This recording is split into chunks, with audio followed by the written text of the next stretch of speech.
kalau Fufu Fafa itu benar diungkap dan benar itu menyangkut Gibran, itu sudah jadi alasan yang sangat kuat untuk itu ya.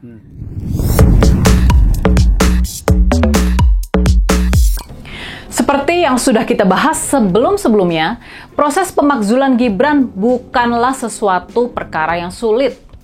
Tapi ini juga bukan suatu perkara yang mudah. Ini nggak sulit, tapi juga nggak mudah. Kalau kita mengacu kepada hukum, kepada konstitusi, ada beberapa masalah hukum yang bisa menjerat dan menjatuhkan wakil Presiden Gibran. Seperti yang sudah dibahas sama Profesor Mahfud MD di podcastnya yang terbaru, ada 3 perkara yang bisa menjerat Gibran. Yang pertama adalah kasus korupsi. Kalau Gibran terbukti korupsi, baik sebagai wakil presiden maupun sebagai anak dari presiden, maka dia layak dijatuhkan. Bentuk korupsi ini bisa beragam, mulai dari menerima gratifikasi, nepotisme, hingga kolusi. Laporan-laporan dugaan korupsi Gibran dan anggota keluarga Pak Jokowi lainnya telah dilaporkan ke Komisi Pemberantasan Korupsi. Namun sejauh ini belum jelas bagaimana follow up dari lembaga tersebut. Yang kedua, menyangkut keputusan Mahkamah Konstitusi yang meloloskan Gibran dan ternyata kemudian terbukti telah melanggar etika di dalam proses pengambilan keputusannya. Soal ini bisa juga dijadikan argumentasi pemakzulan Gibran. Lalu, yang ketiga yang paling menarik, ada masalah Fufu Fafa. Bila benar bisa dibuktikan kalau akun Kaskus Fufu Fafa memang benar milik Gibran, maka dia bisa dijerat tuduhan telah melakukan perbuatan tercela. Selain 3 perkara yang sudah sering dibahas dan sudah cukup terang benderang ini, ada juga masalah-masalah hukum lain yang bisa saja menjerat Gibran. Contohnya saja, wakil presiden tersangkut kasus narkoba atau yang lainnya. Soal ini juga bisa menjatuhkan seseorang dari kursi kekuasaan. Tapinya nih, terlepas dari masalah hukum, terlepas dari masalah legal formal yang bisa menjatuhkan Gibran, sesungguhnya persoalan pemakzulan ini adalah persoalan politik, bukan persoalan hukum dan konstitusi. Jadi sekarang ini urusannya adalah pertarungan politik.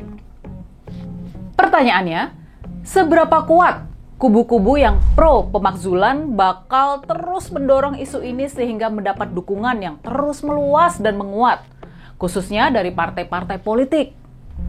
Di sisi lain, kita juga bakal melihat sejauh mana kubu Pak Jokowi bakal bisa melawan dan menangkis serangan-serangan pemakzulan ini.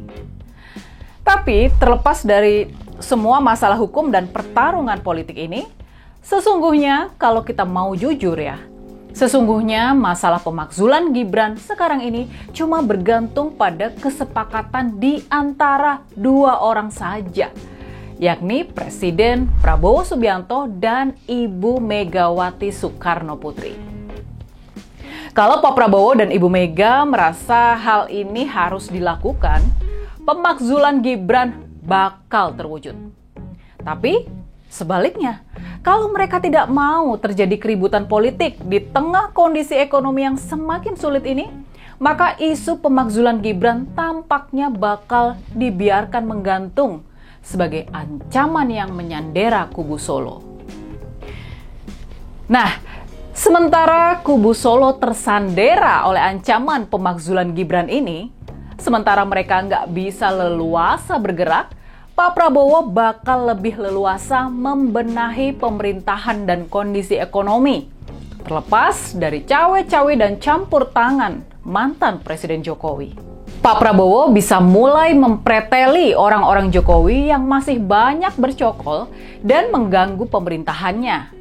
Presiden Prabowo bisa mengganti Kapolri Listio Sigit buat mengembalikan kepolisian menjadi alat hukum yang hanya tunduk pada hukum dan bukan menjadi alat kekuasaan seperti di era Presiden Jokowi. Kalau kita mau bergerak maju, kalau kita mau memperbaiki kondisi ekonomi dan meningkatkan kesejahteraan rakyat, mau tidak mau membenahi kepolisian serta mengembalikan kewibawaan hukum, mengembalikan kepastian hukum, ini adalah suatu keharusan dan juga harus dilakukan sesegera mungkin. Nah, pertanyaan kita sekarang, apakah ancaman pemakzulan Gibran sudah cukup? Apakah ini sudah cukup menggertak supaya tidak ada perlawanan terhadap rencana penggantian Kapolri Listio Sigit?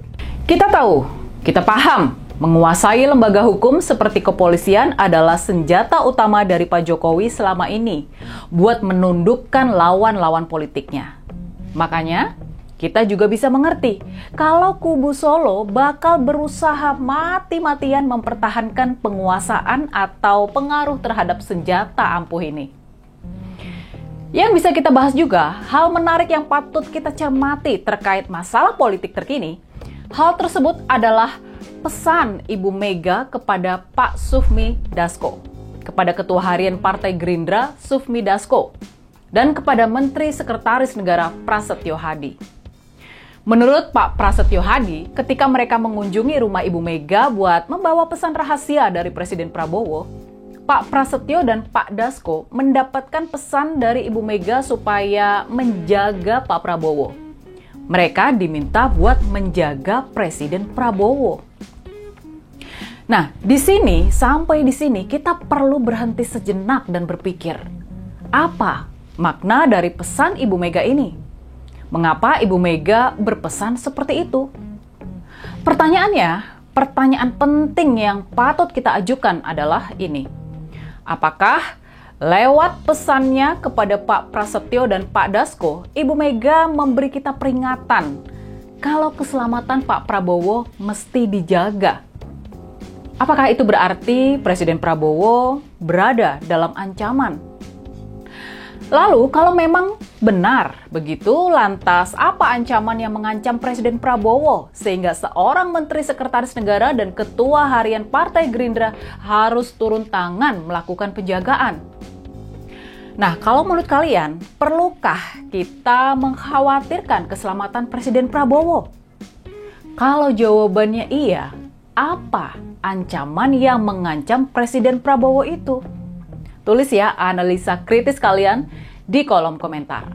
Melihat perkembangan politik terbaru, melihat perkembangan persekutuan politik akhir-akhir ini, rasa-rasanya jadi wajar kalau kita mengatakan bahwa proses pemakzulan Gibran bukanlah suatu perkara yang sulit, tapi juga bukan suatu perkara yang mudah, seperti sudah kita bahas di awal pembahasan kita tadi.